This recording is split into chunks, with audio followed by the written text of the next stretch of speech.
एक राजा की बेटी की शादी होनी थी।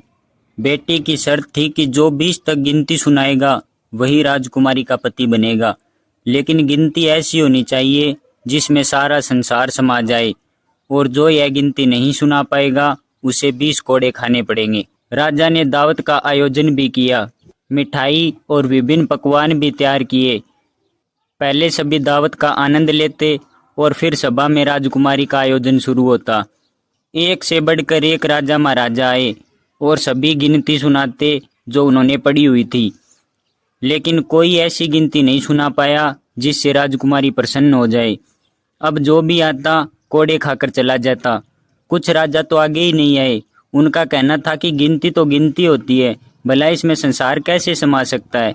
राजकुमारी तो हमें अपमानित करना चाहती है। यह सब नज़ारा देखकर एक हलवाई हंसने लगा और बोला, डूब मरो राजाओं, आप सबको 20 तक गिनती नहीं आती। यह सुनकर सभी राजाओं ने उसे दंड देने को कहा।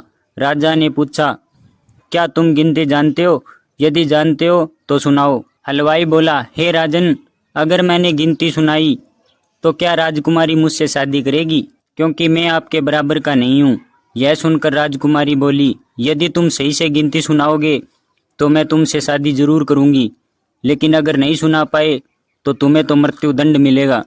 राजा की आज्ञा लेकर हलवाई ने गिनती सुनानी शुरू की। उसने कहा, 1 भगवान, 2 पक्ष, 3 लोक, 4 युग, 5 पांडव, 6 शास्त्र, 7 वार, 8 खंड, 9 ग्रह, 10 दिशा, 11वां रुद्र, 12 महीने, 13 रत्न, 14 विद्या, 15 तिथि, 16 संस्कार, 17 वनस्पति, 18 पुराण, 19वीं तुम और 20वां मैं। यह सुनकर सभी लोग हक्के बक्के रह गए। राजकुमारी हलवाई से शादी कर लेती है। इस गिनती में संसार की सारी वस्तुएं मौजूद हैं। इसलिए जिंदगी में याद रखना, शिक्षा से बड़ा तजुर्बा होता है, डिग्री से ज्यादा अनुभव जरूरी है।